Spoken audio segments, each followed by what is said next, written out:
25% of Harvard MBAs are unemployed. And I think the days of I need a consultant with a pedigree is dying quickly.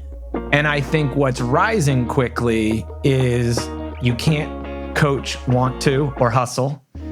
You can't teach experience. You can't teach overcoming adversity. We were losing potentially 70% of skilled and available applicants just by having a degree on the job posting. 7-0. Why would we shut the door to a group of really great people who actually want the jobs?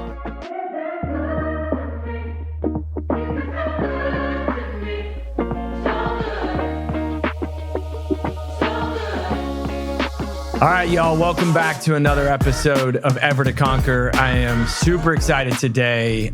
We have our first public sector executive episode, and this one was intentional.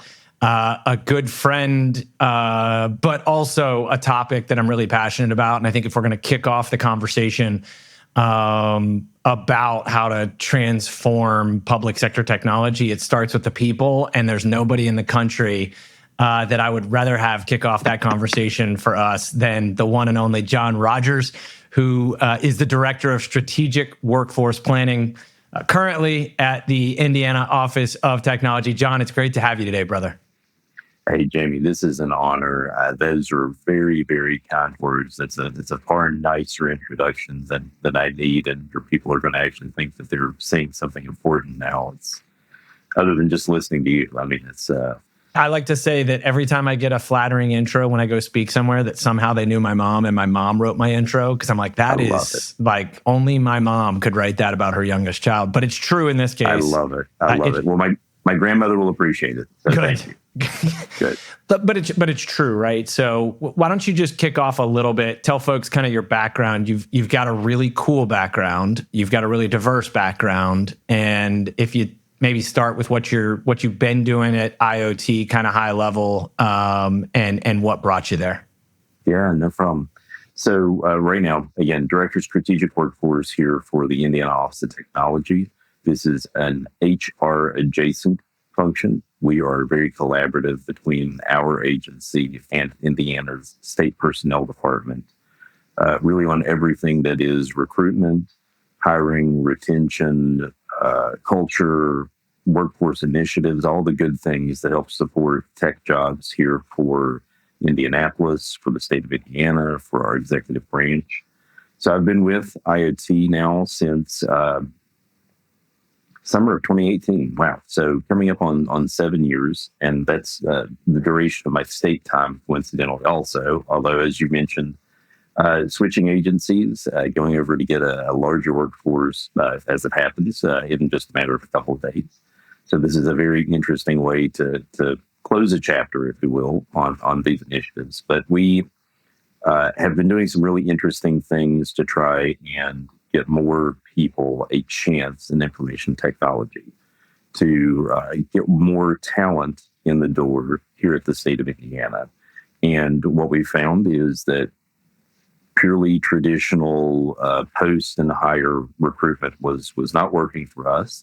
So we've made the efforts to move into skills-based hiring, which is to say removing degree requirements from job postings to every extent possible, and also work-based learning. And that has been quite literally taking folks from any sector of the economy.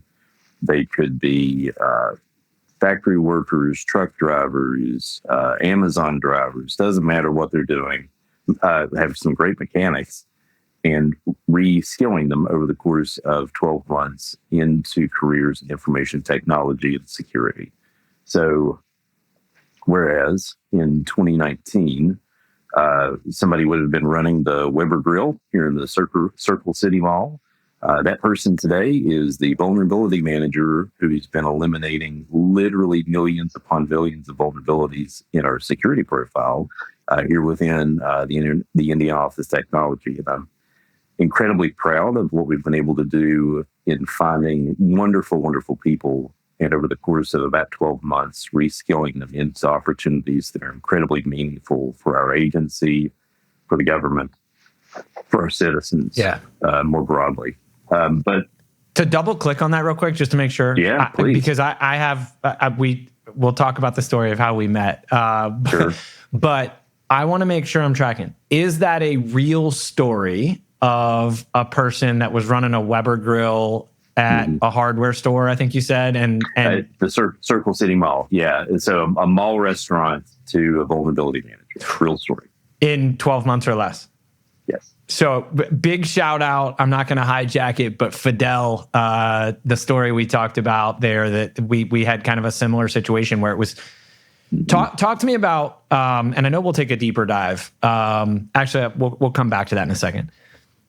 Give folks a little bit of your background in the public sector before you got to IoT, because you have this really, like these cliches are so easy in the industry where, some thought leader, Gartner puts out, or in healthcare, we used to always say in the healthcare technology space, as soon as JAMA or the American, like either the New England Journal or JAMA put something out, it was like, oh my gosh, now that's the gospel.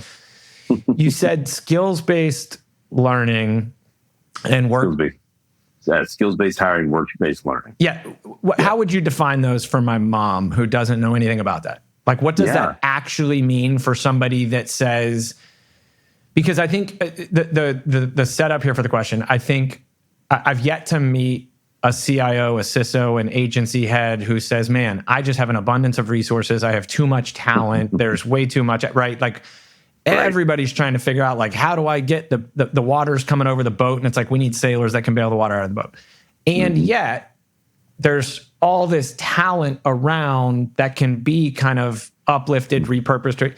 So how do you, for folks that are listening saying, all right, I really want to develop a program because I can't compete with pay in the private sector, but I don't think the private sector can compete with you on opportunity. I agree with that. And so what do those terms mean to you for somebody that's listening and going, all right, like, how do I build a workforce similar to what Jon's done in Indiana? Yeah, no, so Jamie, a lot to unpack. And let me start with the notion of transferable skills. So I'm going to kind of go back to the genesis of the question with my own background. And over the course of my career, adjacent to the public sector and fully in the public sector. And I say that because I started out as a high school teacher. And I moved from teaching high school into administrative and then legislative work with United States Senator John Warner of Virginia, who's retired and now passed, sadly. Incredible folks. Left once Senator Warner retired. I left and went back to school, and then I joined the Central Intelligence Agency. So, in a very small nutshell, there, my two cores were working on national security classification policy, and then later on workforce.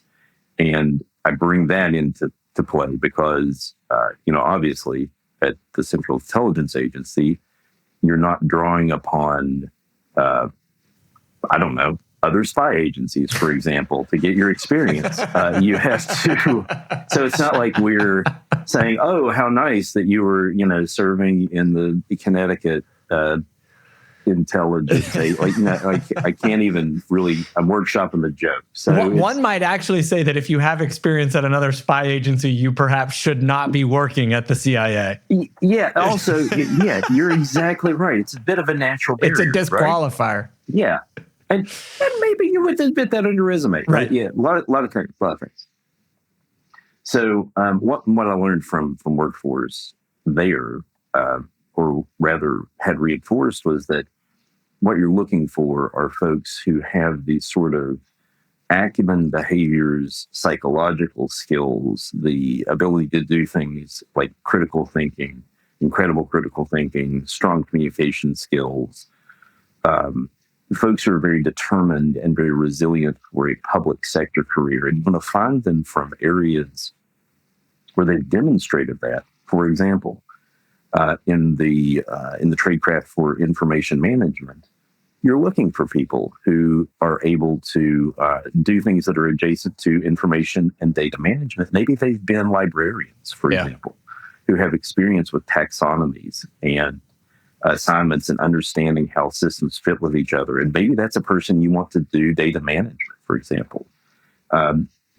I won't go down the rabbit hole of all the others, but it's very reinforcing that it's not just necessarily you're hiring a mechanic to be a mechanic. Sometimes you want to find really good mechanics to go do other things that you know that they can do, not because what you're working on is a car, but rather the system, the process, the tool that you're working on works just like that car. And if you can think through how to diagnose one thing and do triage and do, sort of next step thinking across that a challenge, then odds are very good. If you did it with a car, you can do it with a computer. Again, another true story. One of my really great apprentices here for the state of Indiana is now a Linux administrator in a senior capacity with a small agency here, and he was a mechanic. Now, the guy is a wizard when it comes to information technology certifications, to the point where he was actually taking, it's first and only time that this has happened, he was taking certifications on like consecutive weeks. And it's like one of these kinds of folks where you're like, hey, real quick, what? You're like, that's above and beyond. But, he could apply the sort of systems thinking from being an auto mechanic into the world of information technology, which is wonderful. So transferable skills, lean on them heavily, which gets me to skills-based hiring. Not everything nowadays requires a 4-year degree. Thank you. Just quite simply. Or a minimum amount of experience. That was the one that chapped me hard, and I know you and I align on that. That really pissed me off when I got to see how Tallahassee is a tough place to recruit for a lot of reasons. It's not Indianapolis, it's not Austin, it's not Nashville or Atlanta, some of these other capitals. And it was amazing how much I would see these first job postings come to me, and I was like, where the heck do you think you're going to find that? I'm not sure there's two people on earth that meet those qualifications. And we're sitting 100%. There saying, hey, come work for us. The pay sucks, but at least the hours are really long. And you're making it even harder by saying you have to have 20 years or 15 years experience. So sorry to interrupt you, but I love where you're going on the 4-year degree and the kind of spoiling a little bit some stuff we talked about. Yeah, no. 100%. Like it's one of these things where you want people who can do the job. Don't put barriers up. Mm-hmm. Like, for example, you need to have 10 years of experience to come in at an entry level for anything in IT. Like, no. Or hey, you have to have had a bachelor's degree in informatics, information technology, et cetera, et cetera. No, you don't need to do that route. Are there very talented people coming out of those paths? Yeah, absolutely. Do I want them to also think about the state of Indiana and the Indiana Office of Technology as an employer of choice? Yeah, absolutely. If somebody's out there with a PhD in informatics and they want to come work here because they want to help us with, some kind of complex challenge in the cybersecurity environment, I want them here. But I also want to make sure I haven't closed the door to somebody who maybe has a year of associate's work at one of our outstanding community colleges. And big shout out here to Ivy Tech Community College and their network. Phenomenal here in Indiana. Maybe somebody has some credits, or maybe they don't. Maybe they got started in computing, building things and tinkering at home, and they're just really good at it. Why would I say, hey, Jim, I know that you're really good at this with this skill, but by the way, you don't have this credential that I didn't actually need for you to have to take this job. So by the way, that's your barrier. Yeah. I'm going to shut the door to Jim. Absolutely not. Right. And so if we can find the ways to continue to recruit and find the folks who have gone that route, great, but also open the door to folks who, and especially among marginalized communities, may have had less access to educational opportunities, may have had, maybe they came to computing late and they've been doing courses at night while they're working a regular job, which many of my apprentices have. Yeah. Folks who have gone down that path and they have the skill and they want to come contribute that to the state of Indiana, why would I turn them away? One of the great data points that we were seeing on our side was that we were losing potentially 70% of of skilled and available applicants just by having a degree on the job posting. And 7-0. 7-0. Yeah. So data, shout out to Skillful Indiana and their extensive research on that. And now the Institute for Workforce Excellence here with the Indiana Chamber of Commerce.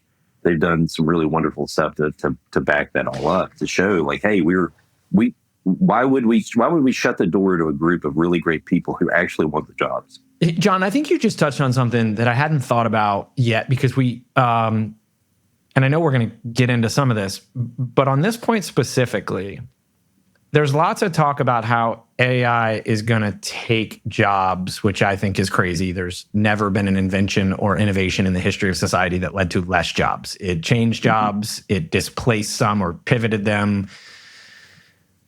But it's really interesting to hear you talk about where you just went. The ability for somebody to get an education without a 4-year degree has never been easier. I was talking to my Uber driver in Richmond the other day, and he was like, what do you do? And I said, I work in the technology space, and just kind of talking through it. And he's like, I kind of want to go that route, but I'm saving up for school. And, and I was like, dude, YouTube and Grok. Like they're almost free, but basically, right? You can, and so I started walking him through some of the prompts of like, hey, look, if you go spend a weekend and say, hey, build me a curriculum, and that is in no way to displace the traditional academic environment, because I love we love the both and construct of like, it's not this or that, it is both and. But I can't help but think, listening to you talk about the program you've built and the initiatives you built, actually creating opportunity that didn't exist before, where somebody has the ability to develop those skills far more quickly than they could a year ago, 3 years ago, 5 years ago. Which I just think is really kind of interesting, where I think, we've talked about it on another episode briefly, but there was a study recently where like 25% of Harvard MBAs are unemployed and looking, right? And I think the days of, I need a consultant with a pedigree to come in and study and tell me, is dying quickly. And I think what's rising quickly is, you can't coach want to or hustle. You can't teach experience. You can't teach overcoming adversity. You can develop critical thinking, but either people have, right? Like all those things you're talking about, that I think actually in this kind of revolution that's happening right now technologically, really delivering opportunity. When you talk about some of the marginalized communities or people that didn't have the resources or the exposure before, who may be really talented, really driven, really hungry, that just need to be given an opportunity and then put in a situation where they can be developed and succeed. I think there's something really cool about the intersection of kind of your work around the people and then what some of the tools that are showing up today actually enable. Yeah, and if you don't mind, I'm gonna. I do mind. Well, man, this has been fun. A really lovely program. Again, shout out to Topo Chico. So our chief, thank you. That's good. The can turn is really what you need to. It's our unofficial sponsor. They pay us nothing, but it is the most refreshing drink to get me through today. Tangerine flavor. Very delicious. So our chief IT operating officer is fond of saying, I have heard him in a couple of settings now when folks have asked, hey, what's the certification? What's the thing? If you had to go back right now, what class would you take? And I know that they're wanting him to say something like an AI or a security-based something, but his answer is always public speaking. That's interesting. And you sort of watch heads go, oh. And absolutely right, because the hard skills, in my opinion, in the IT space are not the actual technologist skills. It's translating the wonders of information security and information technology into language that people who are non-technical practitioners, whether they're executive, whether they're workers, whatever the case is, It's demystifying and translating that language into something that they can actually use to get their job done better every day. So if you can communicate better and you're comfortable with audiences, not just that you're the best coder, if I know that I can give you a fairly ambiguous and complex challenge and have you come back and not only have it solved, but then explain it to me, to steal Denzel Washington from Philadelphia, like talk to me like I'm a 4-year-old, explain it to me like I'm a 4-year-old. Yeah. Like exactly that. That's the hard part. So when folks talk about soft skills here in this industry, I'm like, take several seats. No. Like go back and let's rethink what we really mean as soft and hard. Which I actually, it's funny to hear you talk about that. One of the things we run into, because I think you're right, I would add to something that I didn't realize until after my 3-year tour of, boy, was that a grind. We joke about it. You saw some of it, right? But after those 3 years on the inside, a lot of that was like in the chair. I was like, gosh, my team would hear it all the time. We suck at communication. That starts with me. We got to get better. Sure. What I've noticed now that we're on the outside and living in the intersection of what we like to think of as the buy side and the sell side, if you think of an industry where the government, the public sector entity needs help transforming more than ever, right? The amount of legacy tech, the amount of just opportunities to create a more efficient experience internally for the employee, externally for the citizen and constituent. I notice, and I notice this, the companies are maybe even who I'm most frustrated with that we deal with, because they show up and the sales engineer or the technical talent wants to tell everybody how it works rather than communicating what it does. Like, give the benefit. And I think what I keep seeing over and over and over is very few shops are actually really, truly under-resourced to a point that they can't operate. They just start with the assumption they need more people, they need more money, they need more software before starting with the how can I handle what I have? And if we can start getting people in this industry to quit thinking about like the tech side versus the business side, or this language versus that language, and get to a place where the soft skills, which I think are so important for the people you're talking about, and I think that's really cool to hear your leadership focusing on that.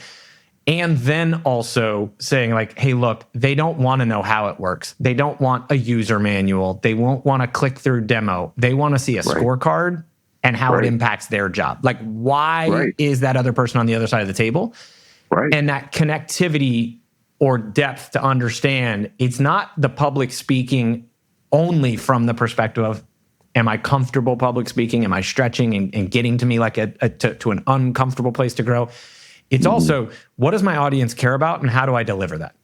And I think that's one area that our industry, especially in the public sector, because you have the language of the legislature. It's what I think when you talked about the kind of the transferability, I think your experience in the legislative policy world is a super, so far, understated experience that equipped you to operate in the agency. And I think your experience was a lot like mine, going from legislative to executive. Those are two foreign worlds, and people do not understand how foreign they are. They think government's just kind of a monolith.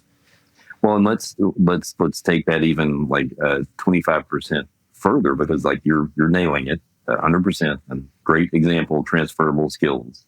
Yes, you're absolutely right. I mean, one of the things that I learned as a legislative staffer was that you have to be able to speak policy and law to business folks or advocates or citizens in a way that they can understand. And your average citizen doesn't care that Amendment 3 to S342 related to changing the U.S. code in this paragraph and shall become may. And they don't care. What they care about is, hey, do I have the benefits that I need?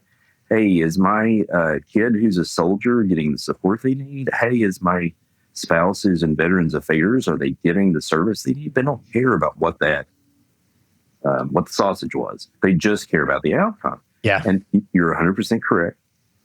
So one of the things, and I'll look, I'm here for the University of Texas. One of the things that I specifically went back when I had the opportunity to go back to school was to do an MBA and a public affairs program together to just further underscore that speak the language of one to another and vice versa. And it directly plays to technical, non-technical speak here within the public sector, government IT space, which then kind of pulls me back to your AI point.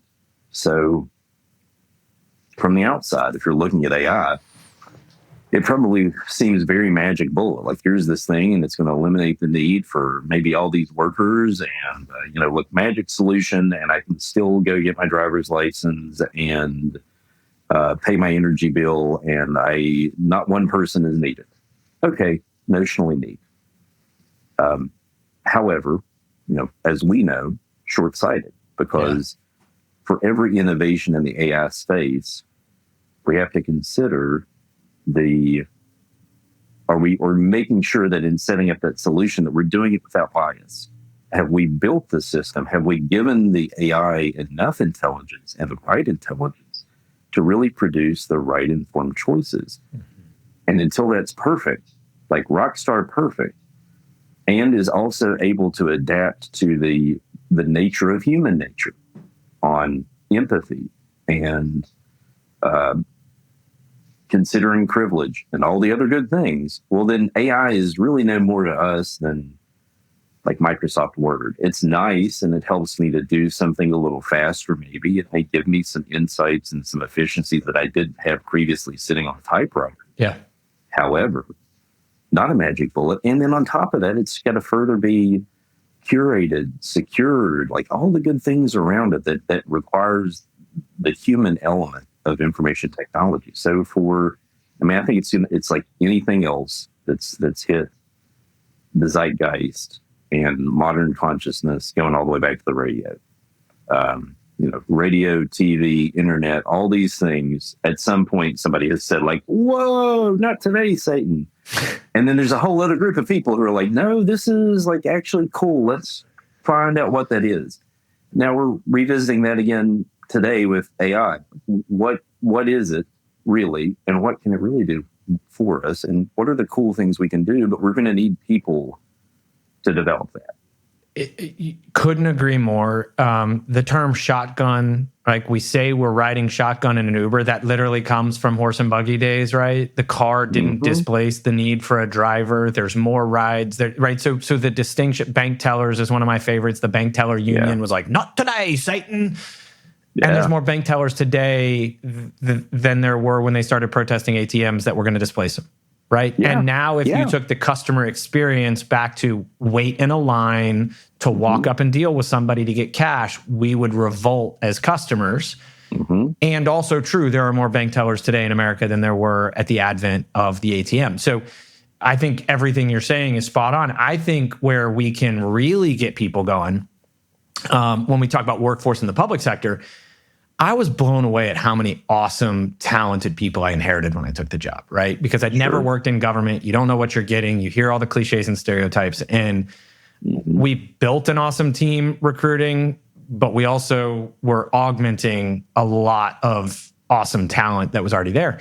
And I think when I made the distinction between the overwhelming majority of teammates I inherited that were great public servants on a mission and some folks that probably needed to be promoted to customer or constituent, the ones that needed to be promoted out of our organization were just there for themselves. That overwhelming majority, they really just wanted to be given the opportunity to go fast, to carry out the mission they signed up for, and to do more outcomes-based work, right? To go home at the end of the day and say, I might not get a commission in this job. I might not be able to get promoted all the time or get a dividend or have RSUs or all of these things that we can do in the commercial market. But they could go home and say, to their husband, their wife, their kids, man, we deployed the largest Starlink deployment ever outside Ukraine in a week because of the work I get to do at the Florida Digital Service. Or, man, we stood up this thing called the CoLab. Jen Cook was kind of our equivalent to Jon Rogers a little bit. We've talked about, call her the queen of the CoLab, because I basically, in an all hands, was like, we inherited a septic stained office with exposed wiring. We go on this whole thing to try and create an environment that the team would want to be. Yeah. And then, the collab concept, which was we went a little bit more external facing, where you went internal facing, which we both tried to do both. Sure. Our primary focus was, we can bring world-class training education talent to Tallahassee at no cost to the government, the taxpayer, or the company presenting. No sales allowed. Just come in and help our people get better, faster, smarter. And Jen answered the call, and she had an existing job. She's like, I'll get the collab going. And so she rightfully earned the title Queen of the Collab. But she was an example of somebody who did kind of exactly what you're describing, to go like, hey guys, it doesn't have to be the same way. And then once you started getting the workforce and those individuals to go, hey, things are going to change a little bit. This is going to be a little bit scary. I'm here. You can trust me. I need you to see the vision of where we're going. But at the end of the day, you're going to get to do more of what you want to do and less of the administrative BS manual stuff that's holding you back. So that instead of serving 7 customers a day or 70 customers a day, you can serve 700 or 7,000 or unlimited at scale of a digital application. Yeah, and that's an amazing thing. And I think it's kind of wonderful that you have something that has seemed, I think, coming up in tracking with the dawn of all this, right? We've had that moment of IT needing demystification, like it's not the dark arts kind of thing, and we keep the closer and closer to the sort of low code, no code, not programming dependent, that we can have more people to be able to put their hands on and actually play around and access things. I mean, odds are very good that people are out doing some things in apps and in customer-facing platforms that they don't even realize that what they're doing is really low code, no code IT, right? Yeah. So I think the ability to find even more of those opportunities to democratize and leverage tech the best possible way, and get folks not away from the human experience of government. And by the way, Mom's a bank teller, so nice pull, Jamie. I'd like to say we're that good on the research, but I did not know that. It's a good job, Paige. That's really what it is. That's more like it. So, shout out, Paige. It's not so much about I want to use an ATM because I don't like to go into a bank. It's not so much about I'm using an ATM because I, want to stay away from a human experience. There's going to be plenty of that, that I in fact really want that human experience. I want to see somebody in the face who might ask about my kid. Yeah. Even I know in my mom's experience, she had a lot of frequent flyers in her teller line. And there were folks who could have done their transaction any number of ways, but that human part was very important. The ATM merely gives them an ability that if they need that transaction and they don't happen to be in the space, that they can use something else to get the cash or check the balance that they do. The same way that tech, that AI, that anything else, it's not about removing the human part. In fact, it's just about accentuating that in certain scenarios, you can use something else to do the thing you need to do. You're still going to get back to the bank. You're still going to want to go into the aisle at Target. You're still going to want to talk to your cashier. Those sorts of things for most of us. But if we have the ability to do those things when we need them at a convenient point, we absolutely should provide those things. I love that probably most folks don't want to go into their motor vehicle branch, just as a general rule. But I love a stereotype for a reason, right? We literally use the DMV as why government digital services suck as a cliche, despite the fact there's some real serious modernization happening across the country in some of those offices. Yeah, and here in Indiana, we've got loads of wonderful folks who, thank God, who work here for the BMV. But at the same time, we have done some really wonderful things in the digital space to give people the convenience of kiosks and through the website, through apps, to be able to go hey, if just right now I'm thinking oh my God, I just got this letter, I got to renew my driver's license. But by the way, I have 2 kids and a daytime job. Oh, can I go to an app? Can I do a thing that's right here, right now while I'm thinking about it? Great. it doesn't mean that, oh, I want to now burn down all those other B&B branches. It just means that here in this moment, I was able to do a thing that I also can do in another fora with humans. So, yeah, go ahead. No, sorry. I thought I love where you're going, and to bring a couple of those things together. And this is where I think the policy side is so important. It's not just the communication, because I think you're right about that. We like to talk about like the stakeholder islands in PubSec. Like, I think the reason that the industry is so inefficient the vertical is so inefficient. Same company that has a robust, efficient go-to-market strategy in commercial markets that picks up customers very quickly looks like draconian cavemen that are discovering fire as soon as they get into PubSec, right? Right. And at the same time, it took me 2 years, I think, just to get the rideshare legislation agenda'd in a very self-proclaimed conservative state that loves to say, I'm for business, until the taxi cabs, the mafia, and everybody else are coming after you. And like, you want to talk about some fun stuff, like grow up in Tampa, where your family's been for 100 years, and then try and take on the taxi cab drivers. And right. That was some interesting times. But I say that to say, those islands are all technical. The rideshare legislation, short-term vacation rentals taken on the hotels, and specialty license tags was actually the hardest thing I ever signed up for. It was like a running joke in Florida. It took like 6 years. We finally got it done. It was crazy. But in that situation, the reason that we couldn't let a constituent in Florida just order the specialty tag they wanted and have it show up at their doorstep is because the tax collectors get a small transaction fee if you come in the office versus if it's digital. So when we talk through those stakeholder islands of a CIO, a governor, a Speaker of the House, a President of the Senate, a senator, a House member, staff, a distributor, a VAR, like, they all speak different technical language. They're all technical. You as a legislative staffer were technical in the domain of that public policy area in the exact same way that an engineer at a company showing up to talk to you about cybersecurity is highly technical in a different ecosystem.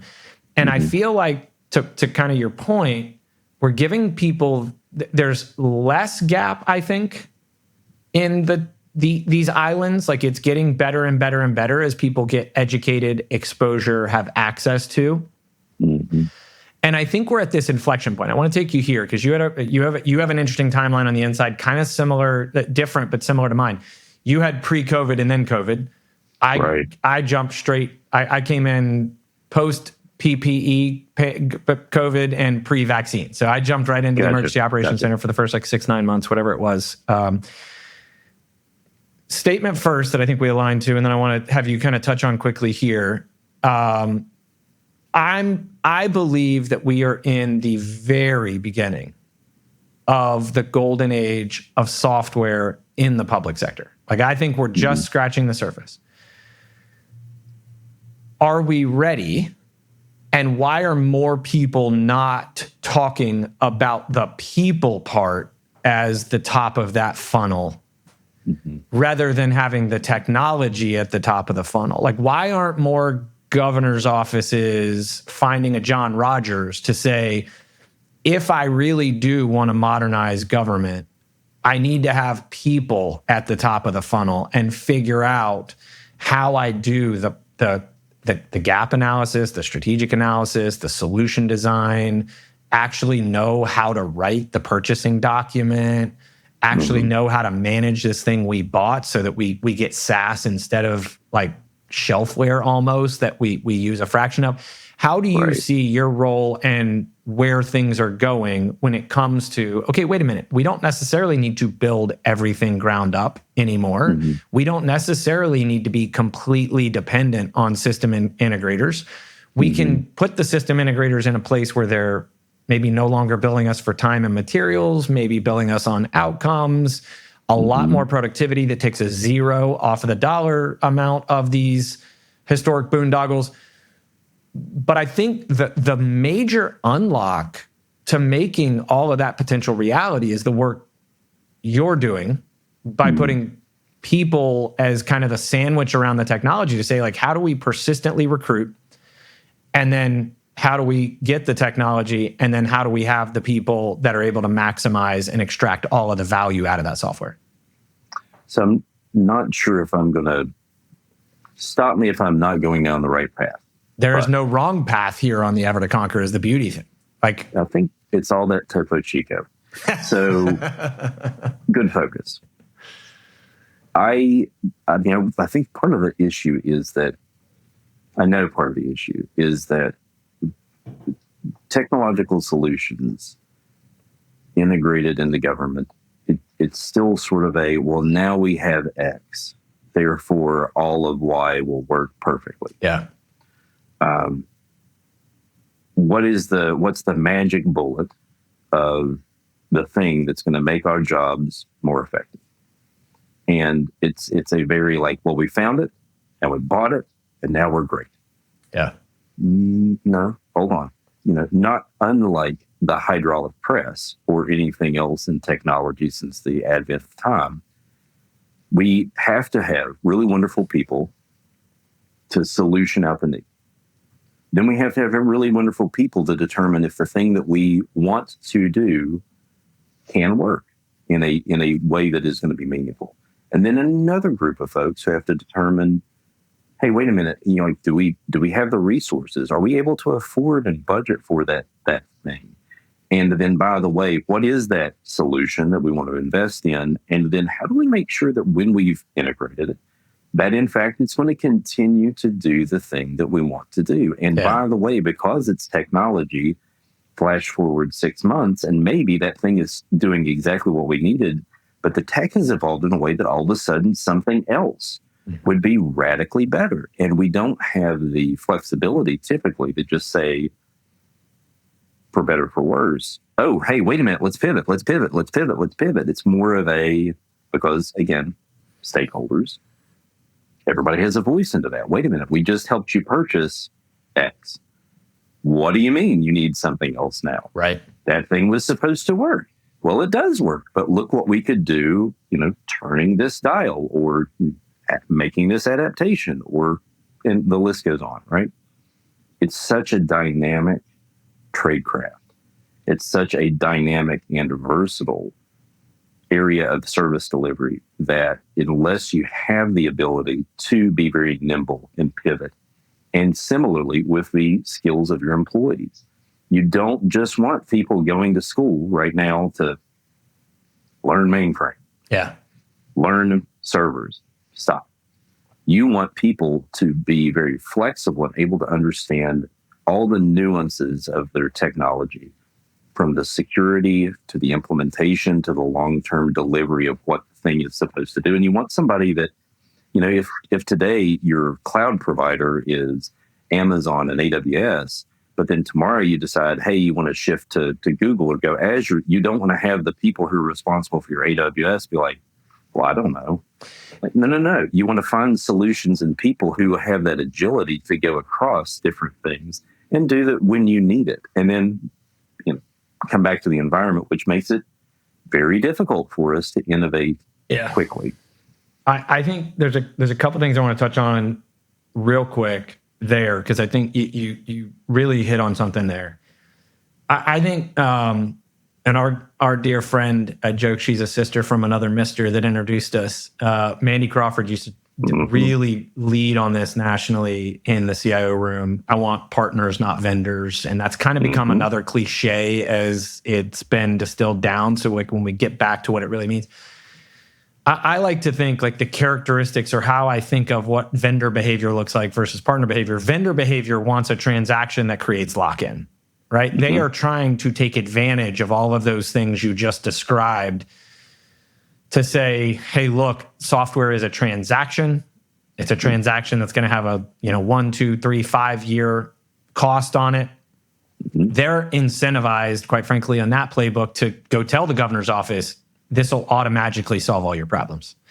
Right. And not care about the people and not deliver. And I had a lot of vendors and some really disappointing ones that I thought were partners that ended up to be the snakiest of vendors that never delivered a fraction of what they were supposed to deliver, but they knew they could kind of run the clock out on me because I was very public that this was not a career move for me.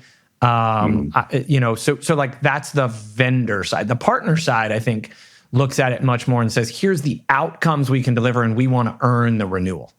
Mm-hmm. And I think going back to the top for a second, as long as this community continues talking about how things work, mm-hmm.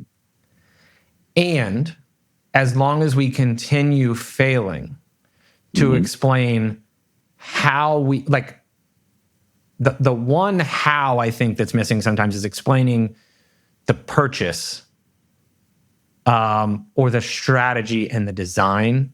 We don't necessarily need to explain all of it, but I think we're doing a really poor job of talking too much about how the technology works, not spending any effort on why the purchase strategy and design matters so much that then if the people are at the end of the waterfall, this thing was almost poured in wet cement at the beginning when it comes to like situated for success or failure, that it becomes very difficult in that environment you're talking about where like we don't get to have a break things, go fast mentality in the public sector for lots of reasons. Right. And so that design piece, I think, gets like really, really interesting. All right. I want to shift real quick. Sure. To recruiting. I want to touch on that, and then we're going to land with our little roundup where we have some fun kind of humanizing our guests. One of the things I've said, and we talked about this, that infamous day in Austin, Texas. All right, so real quick for everybody that's listening. The sum up is you're very graceful. That's right. Is that so? So Mandy Crawford has an information security forum that the Texas Department of Information Resources puts on. She asked John and I to come out there. We haven't met. We're going to be on a panel, I think like 10 o'clock that morning, something like that. And we're supposed to go on stage. And I was staying at, I think, an Embassy Suites right there on what's the Yeti office, I think. The Yeti office right there in downtown Austin. Oh, yeah. Right on Congress. It was sprinkling and just misting a little bit. I'm in my, jeans, blazer, button down. I have my little backpack on. I'm like, I'm not going to take an Uber. I love scootering. It's fun. And so I grabbed a scooter right outside there. And if anybody else struggles with the blue dot sometimes on maps sending us the wrong way, it sends me across the bridge on Congress, like towards downtown. I'm like, wait, now it's telling me to make a U-turn. Now I'm kind of running a minute behind. I was going to get there early, but whatever. So I turn around and I'm booking it. And I saw a 2 and a 7 on the scooter at one point coming down that hill. And it's now picking up a little bit on the rain. I'm like, I'll be okay. And I come down the hill. I pass the Yeti office. I'm an all gas, no brakes kind of guy. And I look right, look left, see that I can go. I'm looking at traffic. And then the next thing I remember, I am in the third lane of traffic with my feet facing the direction that my face was supposed to be facing. And I look up in the quintessential Escalade with like the extra pearl paint job that costs more money from Cadillac, has her big Uber and Lyft buttons lit up. And she's just looking at me with like this condescension of like, shouldn't have ridden a scooter, should have taken an Uber, little boy. And so I showed up. It's now pouring. Mm-hmm. I showed up at the Information Security Forum to walk up to the check-in desk looking like a cat that had been dunked in a bathtub. And I go to check in and the lady's like, can we help you? And I was like, I'm one of your speakers. And she laughed.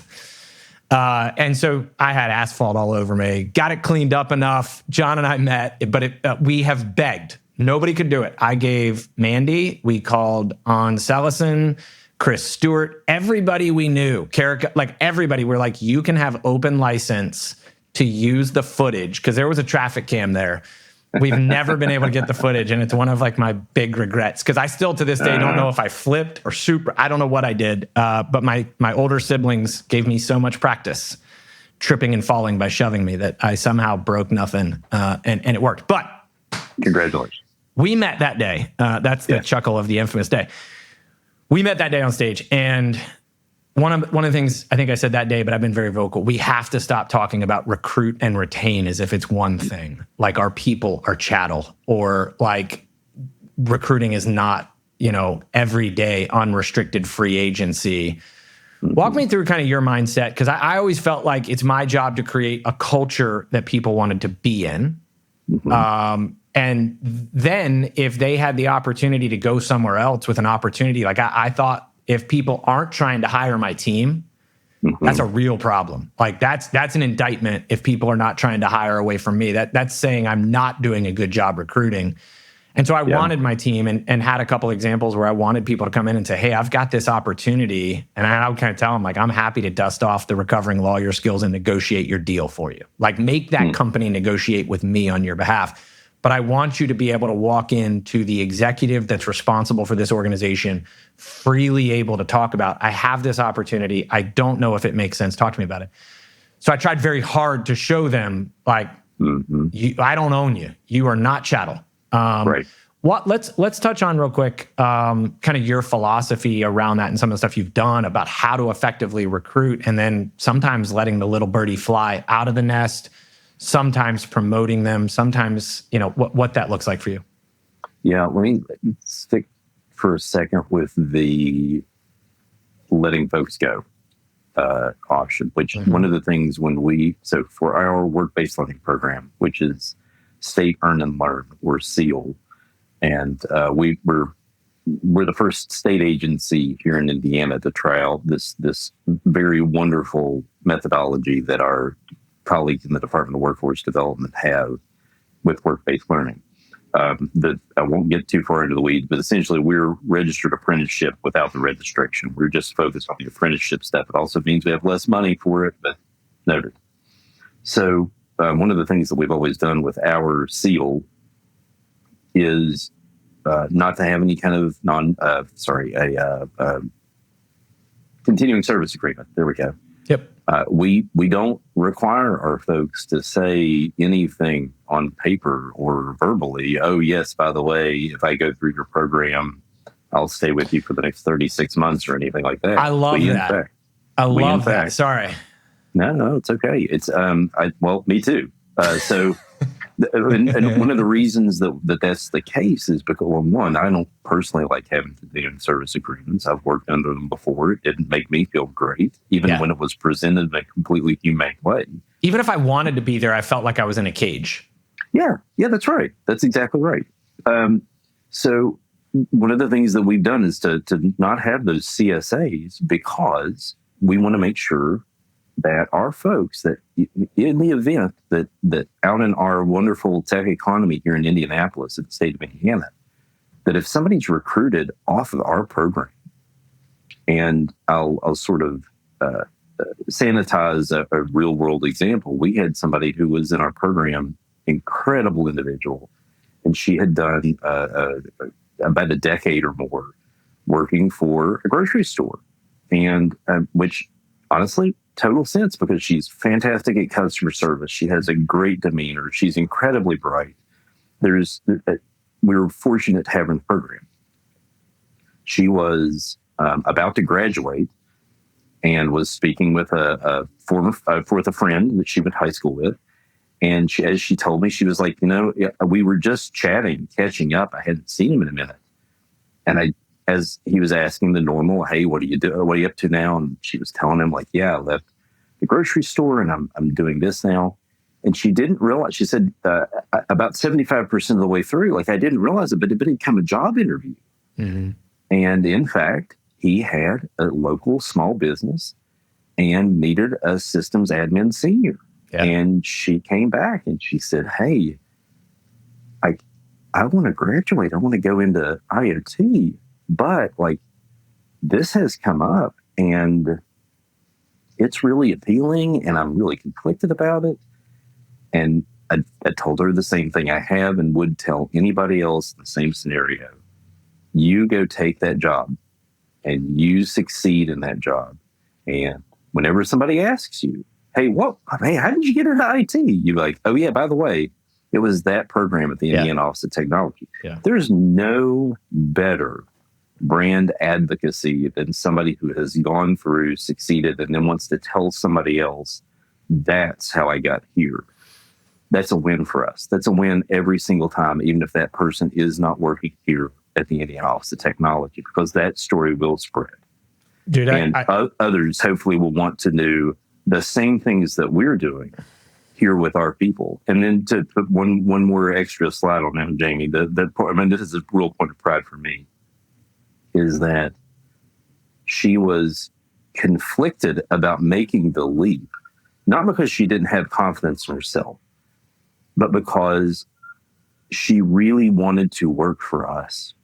And if we create cultures in the workplace, and if we have workplaces that celebrate the differences among people, and if we have workplaces that encourage lots of different people to come into our jobs and not people who are just in one single mold every single time, insert your halos of choice, favorite schools, favorite degrees, whatever. If we have diverse pathways for people to get into our agency, and then we back that up with a culture that embraces them as individuals and encourages them to grow and develop, then by God, they'll choose to stay here. Yeah. It's mind-boggling to me to hear all the discussion of, insert generation of choice. Gen Z, millennials, they're going to leave. They're not going to stay. They're not going to stay. Well, the reason they're not staying is they're undercompensated, and some of them are working 2 jobs just to make rent. So if they have an opportunity for good work and they can get paid a little bit more, you can't really fault them for doing that. And 2, if you have created an environment that they want to stay in, they're going to stay. They actually like being happy at work. And if you have a workplace where they're happy at work and they're happy contributing, and in our case, they're also giving back to the public good. They're helping citizens here in Indiana. My God, they might actually, you turn around and they've been here for 15 years. Who knew? We need to get past the notion of people are leaving, and better understand what are their motivations for leaving? What could we do differently? And before they leave, are we taking the time to understand that? Are we talking to them, having exit interviews? Are we talking to them and saying, and trying to compete where we can? Hey, by the way, I see you're about to leave to go to, company X. Are they giving you opportunities to do this certification or this certification? We would be glad to do that if that makes a difference for your choice. Who knew? And one of the things, so to your point, not recovering lawyer, just recovering workforce person, I don't know, whatever. Care about the people. That's all that matters. We had somebody who was moving totally out of the state into a different tech job. And tell them the same thing I tell everybody else. I want that thing to work for you, but the second that it doesn't, or if you ever want to come back, I want you to know that the door is open for you. We would love to have you back.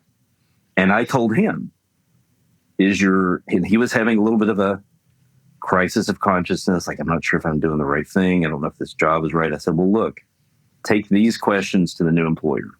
And I'm going to take my, I work with you hat off for a second. Yep. Ask your employer, where do you see me in 3 years? What are you going to do to help me with continuous learning? Are you going to provide me with things like tuition reimbursement? What is your internal development program? How do I know that I'm succeeding in your structure? Take these questions back to your recruiter. And if they can answer them well, awesome. You go. That is great. Congratulations. But if they can't, I just want you to think very seriously about your path and then make an informed choice. And I've had folks, since I've done this drill a few times, I've lost some folks and I'm proud of them. But I've also had a couple people to come back and say, hey, thank you for that, because I was about to leave for just money. And then when I drilled in a little bit more, they didn't, I'm going to paraphrase, they didn't care as much as when I'm getting here, I'm going to stick around. Great. Thank you. Man, there's so many good things there. I think recruiting is a flywheel. And it has if you do it right, it creates a flywheel, I should say, right? So the people that have worked for you before, I think it's really interesting when you look at CEOs, co-founders, leaders at an executive level. How often are they working with the same people over and over and over again? Like, how often does the band get back together? Is kind of an interesting thing. So if I'm looking to work for somebody, like, do they have a team that follows them? Which I think you see some people in the political space have a team that goes wherever that elected goes. And then they build. It's not, but you see some other people who have no team. And it's like, ooh, that's kind of indicative if the people that were with you at the beginning aren't there. Two, I think you're exactly right that like the greatest thing for our brand is somebody else speaking on behalf of it, right? A former consumer of Jon's program or Jon's leadership going out and saying, this is how it changed my life is exponentially more effective than Jon telling them, I'm going to change your life. Right? My program's going to change your life. We had a guy, and I mentioned him earlier, Fidel Lewis, who's still one of my all-time favorite hires ever in my life. But he was the security guard outside the Emergency Operations Center during COVID. And I was just raised that you say hey to the sergeant at arms guys that are holding the door when you're a legislator or a chairman. You talk to the security guard that's letting you in and out of the EOC 50 times a day when you're going 24 hours a day. And I noticed that Fidel was just like savant of an artist, like just drawing this stuff that I was like, dude, show me what you're trying. It became like a thing for me while I'm moving 1,000,000 miles an hour. It was like a 10-second reprieve to go like, here's this really nice guy, and what has he drawn today? It's amazing. And then he would split time between the EOC, which was adjacent to our office building, and the front desk in our actual office building. I walked by one day, I said, hey, what are you working on today? What are you drawing? He goes, I'm actually writing today. I was like, what are you writing? And he goes, I write short stories to go with my drawings. And I was like, do you know how to do that on a computer? Because upstairs, we suck at communication. And he's like, well, I'm no. And I said, if I gave you the equipment and taught you, would you be interested in learning? And he was like, yeah. And so I went to our head of people and culture and I told AP, I was like, go hire Fidel. Here's the role. Here's the thing. Get him. And it took a couple months. And this one always kind of gets me because he was kind of ducking her for a little while. And I finally kind of, in my playful way, was like, if you do not get him hired this month, I am going to lose my proverbial stuff. And so she goes down and gets to the bottom of it, and she comes back up, and she was almost tearing up saying it. And she goes, I finally got him to explain to me. He said, based on some things that have happened in my life, I have a bad credit score. So I figured I didn't want to get my hope up. And I didn't want to go that far. And she looked at him, she said, oh, honey, I've been through some stuff too. If I can get through the background check, you're going to be fine. Comes and works for us. Turns out in that period of time, he had actually bought a tablet and paid for a Coursera license to start teaching himself. Big shout out to Coursera. I think folks know we don't do paid sponsorships on this show, but they actually reimbursed him later for his, which I thought was really cool. He spent a few months for us, but he really started getting exposure to cybersecurity. And there was a cybersecurity conference in Tallahassee, and the keynote was doing puzzles and riddles. And so it's like 100 or something, 200 people on stage, and a team of our FLDS folks were in the middle table. Jeremy Rogers, the state CISO, was like a table away from me because I had just done kind of the keynote opening, and then it goes to the keynote presenter who's a real keynote. And he's doing these like crazy riddles and engaging with the audience. And like the first hand that's going up every time is Fidel's. And he's getting them right. And like the rest of the room, all these executives and technology people are like scratching their head. Fidel's solving like 80% of them before anybody else. And Jeremy's looking at me and he's like, that guy. And then Fidel, like that guy's brilliant. And then Fidel had just, he had shown drive, and I had a big heart for him because of the story. And I said, what do you want to do? He's like, well, I'm taking some cybersecurity stuff. He is now doing cybersecurity work at an agency. 5 years ago, right? So to your point, I think all those stories start to come together where we had people who got the offers to go work at I could list off the companies where I said, look, I just can't even, as your friend or advisor, I can't tell you to turn that down. What is interesting is almost to a T, all of them have said, the money's great, but I miss the culture we had at the digital service. The money's awesome, but I miss our team. I don't have the same freedom to grow. I'm much more constrained. I'm much more confined. And there is that trade that happens, right? Where that stuff is there. But I do think, I used to think of it, and I'm no fan of John Calipari. Welcome to the SEC in Austin, by the way. But like John Calipari, not my favorite coach, but the one and done model if you recruit off of it, right? So our ability in your role to develop programs, or my prior role, to recruit people on a tourist service to say, hey, look, I'm not asking you to commit 3 years for me. Just come in, do a tourist service, think about the place when you're leaving, succession plan. But then when they go off to whatever company, I can recruit off of that. Now, when I'm talking to somebody else saying, hey, look, come in, do a tour service. These are real, tangible examples of how it can work out. Go talk to them. Don't get my thoughts on it. Kind of have that reference call. The same way that we were growing a Fidel or somebody that was working a Weber Grill at a mall that is now doing technology work. So I just think the summation of all that work you're doing is kind of individual agnostic. It's technology agnostic, but the impact is both generational and immediate. And I think that's the really cool thing about getting it right. Yeah, and let's stick with the technology agnostic. It really is. It's find great people, give them a shot, and a great number. I'll even go so far as to say probably 99.5% of our cases where somebody comes into our program, both the folks who succeed and the folks who may not, it's really about their psychological safety, because odds are high that for the folks who are coming in to SEAL IT, they're coming from a workplace that, I mean, let's start in the best case, didn't give them a chance to grow. In the worst case, and the more likely, is they were demoralized. They were treated like a number. They were there to work a shift. And when their shift was done, whoever they were working for didn't have a second thought about them other than to say, hey, can you come back in because somebody just canceled on the double? Yeah. They're just chattel.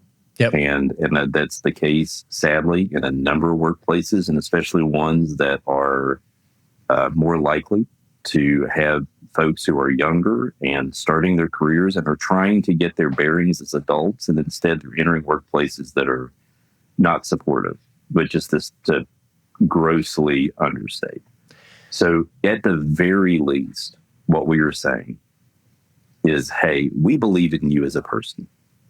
We believe in your human skills, and we believe that you, good human, could do really great work with us. How about you come here?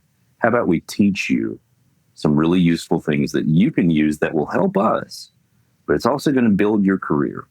And if you'll come help us out with that, and especially here in the public sector where, can't compete on salaries, but what if we give you a workplace where you show up and you like the people you're around, and you like the people you work for, and you like the work that we do, and we're also going to give you a chance to learn more of it, or if you like, learn something different and change something up, and we embrace you, and we're glad to have you here. I'm very fond of saying to all of our apprenticing classes, we are grateful to have your time and your talent here, not come into the program, you're going to do these things, we're going to turn you into this and that. Not at all. Matter of fact, to the best of my knowledge, I don't believe I've ever even said this will change your life, because all I'm doing is to give them an opportunity. They'll change their lives themselves. They will do it through their hard work, through their efforts and their character. And that has stayed true for the duration of our time on the program. That if you find those really wonderful human beings who want to do their best and contribute, all you have to do is open that door for them, and they're going to go in and they'll run through walls for you, and they're going to do amazing things. And without cynicism and with a lot of that transferable skill and that background, they've all been in situations where they've had to de-escalate customers or, explain something that somebody didn't really want to hear. Well, by golly, where do we need that but in technology? Cool. So Let's seize on the skills you have. Let's build you up, and hopefully, like, if we create the right culture, the right environment, you're going to be the one that in 30 years is going to be earning that, state recognition or whatever. It's the and I would love to have you back, especially as you transition. I know there's a portion of what we were going to get into that I think the COVID experience lit the fire and created this powder keg around people either already knowing or learning the hard way that community and depth is in the wiring of the human soul. Yeah. And so it's so easy for us to get lost in return to work policy or seats and, office setup and all these things. Those are ways, or those are like tools to help build community and depth. But I think, I don't know a lot of COVID, like Zoom Bible studies or book clubs or poker clubs or happy hours that continued on once everybody had the option to then again engage in person, right? Like, right. We are just wired. Even the biggest introvert is wired to want maybe less or differently a level of connection and depth and culture and mission. And so I love the way you said that. Like, our job isn't to change lives because we can't. Our job is to invest in our people, create opportunity for them, empower them, support them, and watch them change their lives. So I would love to have you come back. Always an invitation for you to come back. Let's land on the lightning round. I know we're or the roundup, we call it. So these are kind of fun. You haven't seen these. I'll affirm. I know nothing. I've seen nothing. So some are kind of, work related or productivity related, and then some are fun. But what's the one piece of advice, Jon, that has changed your career the most, or the one piece of advice you hang on to the most, and who do you give credit for that? My granddad, fire department for 39 years, fire chief for the last 14 of that. Sadly has passed and didn't get to see me grow this program. But he told me, when I asked him early in my time of managing people in the public sector, I was like, hey, like, how do you, what do you lean on? What do you do? What's the thing that really helps you? And he said, leave while they still want you around. Don't wait until they're trying to run you off. And I've retained that one. That's a real thing. Leave on high notes, That's a real thing. It is, but and from that, even though I joke, but like just seeing his example in the public sector was my inspiration for getting here in the first place. I think when I look at my tenure, I kind of went in like, worst thing that happens is I get fired and I get a big improvement in quality of life. What I don't think I realized till later is, and I put it in my resignation letter, but like, innovation and disruption requires friction. And the public sector does not like friction. So to a public sector leader that's taken the job, there's this, we would call it ecosystem management, is kind of a big bubble, macro umbrella theme. But like, how fast can I go and how much friction is too much friction?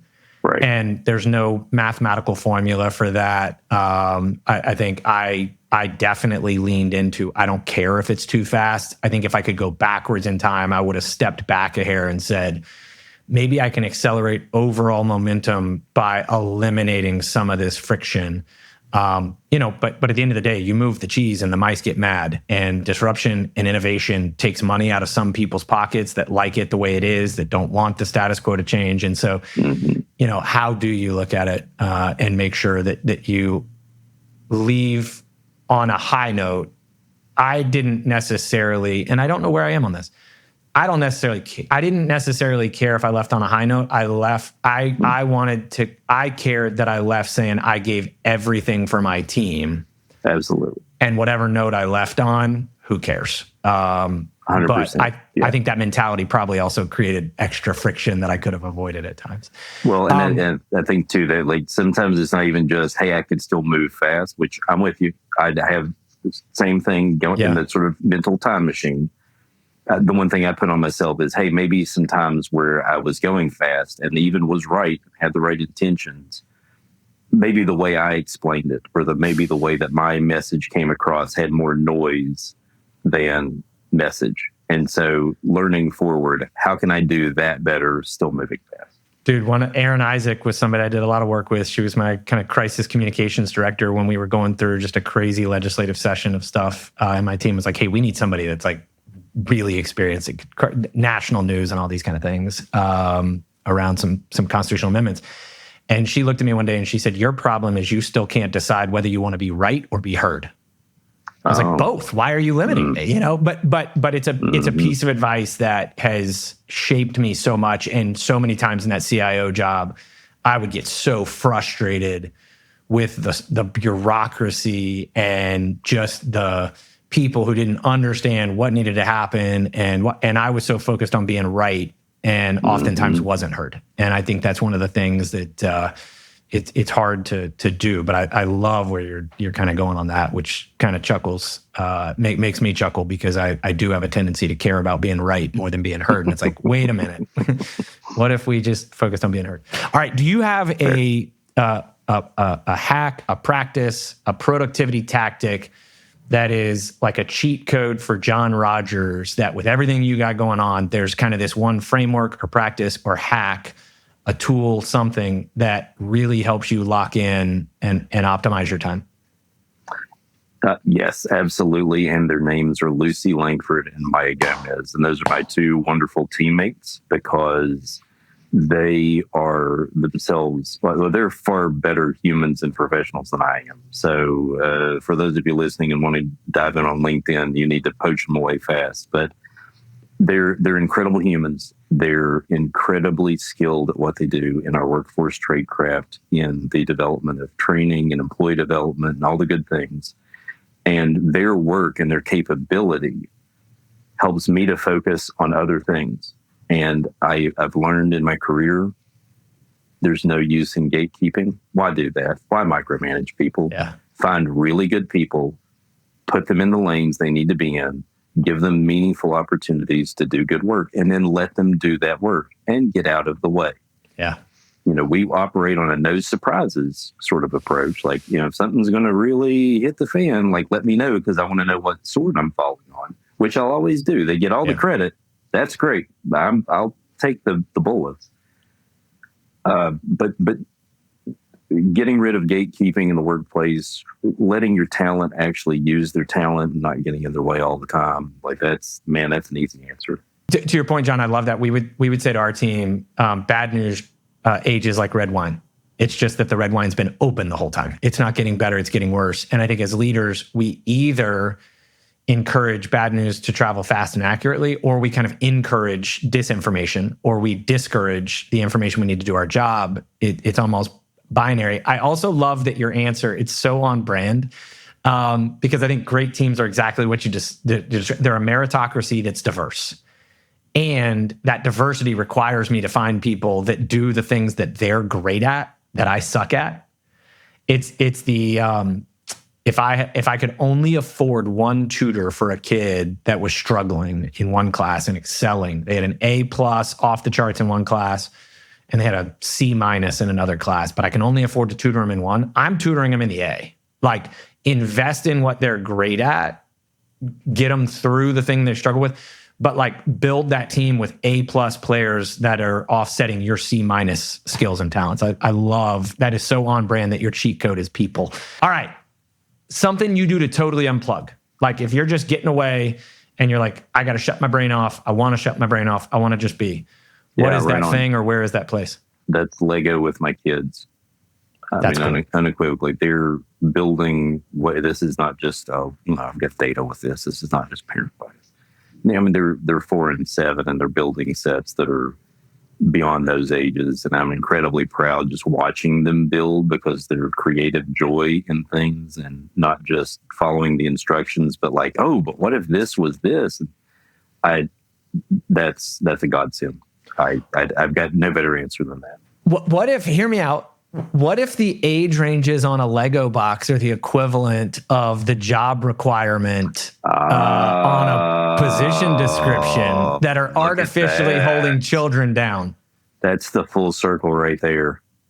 Right? Like, why is it 4 to 7? Who decided? Exactly. Yeah, let's go back to, at one point, weren't they, wasn't it the ages were like something like 0 to 99. I don't know, but why are we holding? Yeah. Why is Lego? Yours is good. That's good. That's good. Right? Like, we got let to them steal grow. that and put on the road. Put on the road. All right. One book and or one band that you're convinced the world needs to know about. Well, I mean, so that's, I mean, I'm going to say Radiohead as far as like a fan, because, but I mean, it's not like I'm picking one out of mystery for that.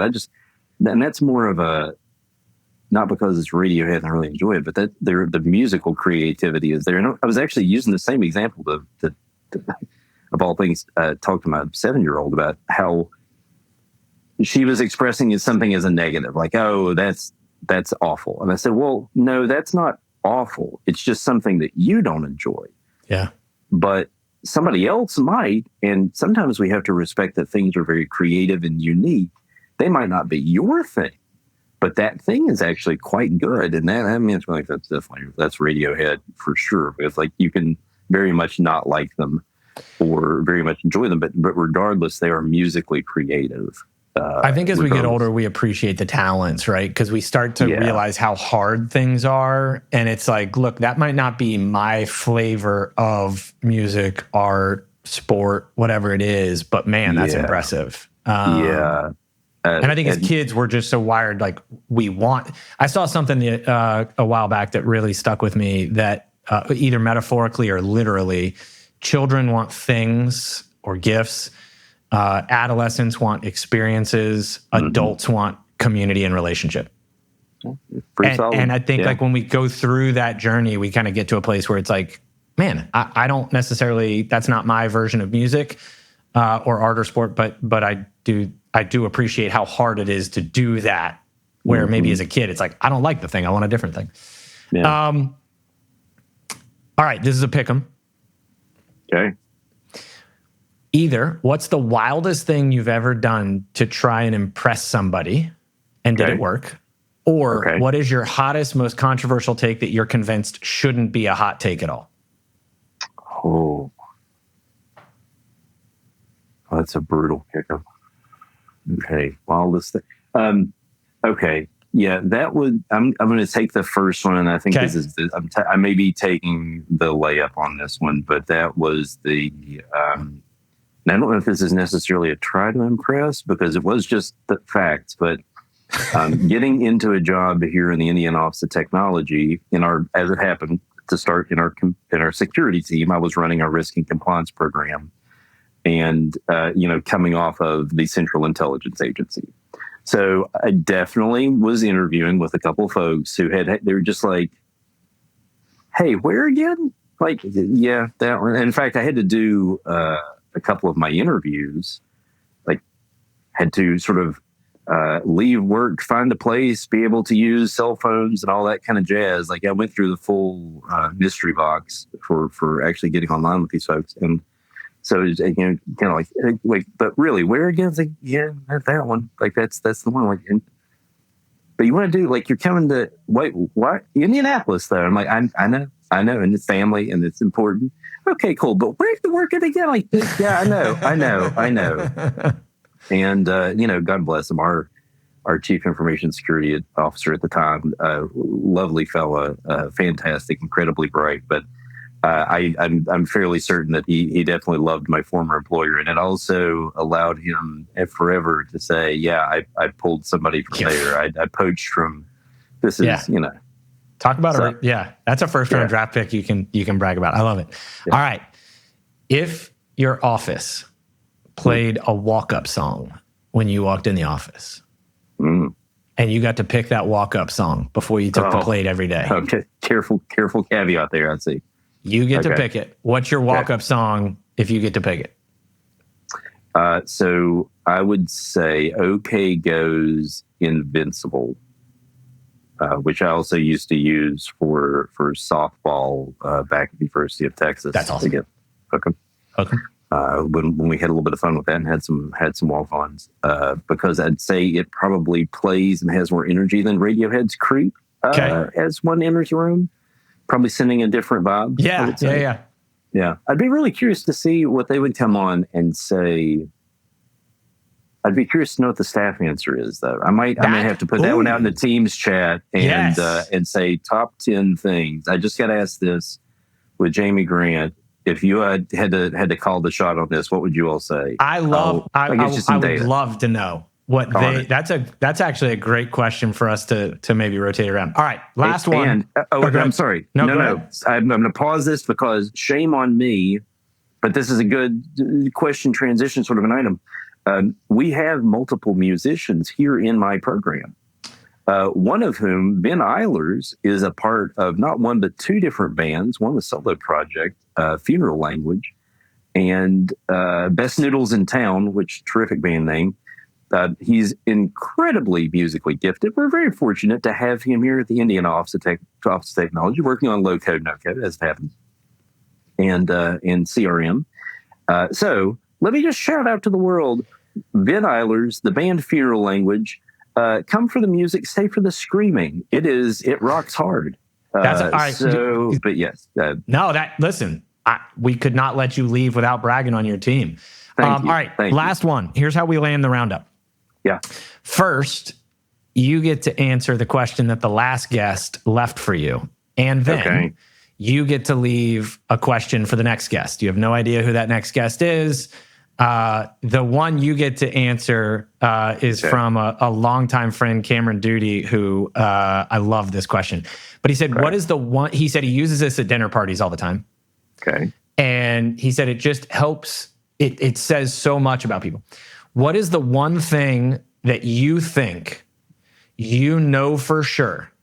No, sorry. What is the one thing you know for sure that you think we don't know?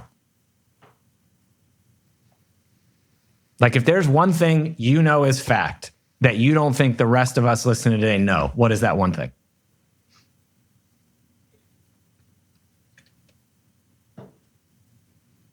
Wow. Okay. Here's where I struggle with the question. Like, I think that you know a lot more than I do. So no, I think different. I think most people know. Dude, you worked at the than CIA. Let's put the disclaimer. You have a whole bucket of things you're not allowed to say on the show. So if we If this podcast can take a real turn, you want to see how we stall the production on the podcast? I'll answer your question. Insert record scratch. All of a sudden this is on a list somewhere. Pro tip: Riverside is not in fact a skiff. Thank you. No people were harmed in the answering this question. Wow.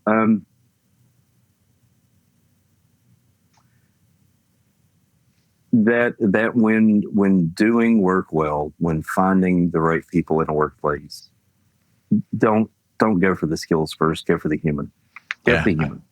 Pick a good human. You know what I would say? You know what I would say? I think people know that. I don't think people know how to do that. And that's fair. And that's the beauty of very fair. Yeah. That's very fair.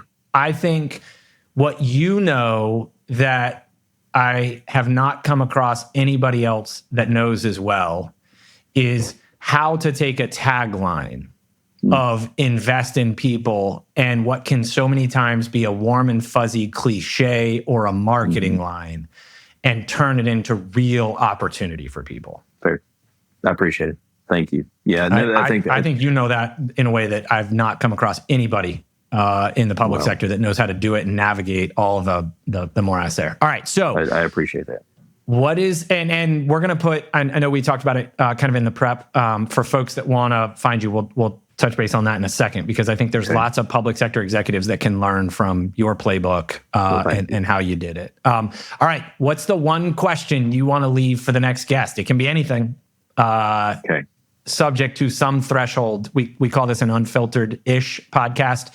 Subject to a threshold of appropriateness. It can be anything you want to ask. Touche. I just deleted my first three answers. That's fine. Or questions rather. So that really bears a deep dive of the I just said some threshold of appropriateness. It's like the obscenity standard. You know it when you see it. Fair, but I'm like, I have like Fred Willard from Anchorman, like playing rent free in my brain right now. I'm like thinking, anyway. So if you haven't seen Anchorman, folks, Go see his sides of those phone call scenes. Sorry. By the way, if I've got the actor right, Fred Willard is the sports guy bald? Yeah. Okay. No. Oh. No, he's good head of hair, kind of like a real square face, incredibly. In the movie Best in Show, he's the color guy. Yes. I got it wrong. Okay, so I thought you just did like the most beautiful. So Cameron Duty that I just mentioned left you a question. His brother Chris Duty was one of the guys who started a band called the Dirty Governors. Oh, it's a fascinating story of how it started. They actually went on to do really well, but they cut their first music video on YouTube, and they had a number of celebrities that had they just happened to know, like Paramore and the guy from Anchorman, the sportscaster. And so on the last episode with Cam, when Cam was talking about musicians, he wasn't going to highlight his brother's band. And I was like, man, we got to mention the Govs. But from a Duty brother to Anchorman, you connected dots in a way that one could not have otherwise done. And David Koechner, by the way, if you ever see him or hear him on a podcast or on getting interviewed, he's a lovely human being. So shout out to your guy, David Koechner. Okay, thank you. I could not remember his name, but I've heard nothing but great things, and he makes a phenomenally funny appearance in that music video. On this week's episode, John plays IMDb for you, so that's good. I was about to say, that was your answer to the last question. You know, if you're IMDb, you got lots of stuff. I mean, okay, all right, fair. Okay, so I'd be curious to know if, and I'm not even trying to make this is not a of this moment topical question. Mm-hmm. I'm not trying to load this up in the obvious way, but having been somebody that worked in the intelligence community, and many of our intelligence community members often have to brief the President of the United States and other folks. So I would be curious to know if someone had the opportunity to brief a president of the United States, president or vice president of the United States of America, and you've gotten the chance to say the thing that you're in there to say, but you're given the opportunity to ask one question or make one comment on the state of affairs. What do you say? What do you ask, and why? I love that. Because it's timeless, right? Like I appreciate the caveat in the sense that we obviously live totally tracking. We say it all the time. Like we live in public sector technology, which naturally means this orbit of politics is around us, and it's something we have to be really understanding. It is a technical thing that is happening that also is unpredictable and all those things. So we kind of can't get away from it. But it's an interesting thing for me as somebody that was an elected member of the legislature and a chairman and has a very public voting record of a philosophy I believe in, trying very hard. So I love the caveat that you're saying, right? Where people, I think, I feel like we are turning a corner of the divisiveness in this country a little bit. I hope so. Because I think the tribal, grumpy old men screaming, from porch 1 to porch 2 on just the teams that can be so if the red team's for it, then I hate it or I like it. If the blue team's for it, I hate it or I like it. I think that's a fascinating. I think the question of if you were to get to brief the Oval Office and a president sitting behind the Roosevelt desk, and you had to brief on a thing, but you got to ask one question or give one comment on any topic you want.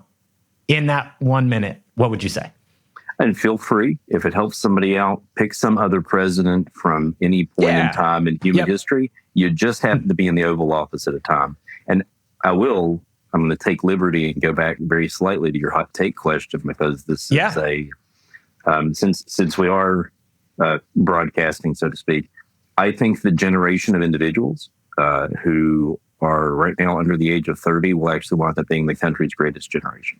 Dude, we have to jam out on that when you come back, because it's these folks have so much and they're dealing with so much, and genuinely, with no disrespect intended to those who have fought, served, gone through so much in the United States over the course of the 1900s. Yeah.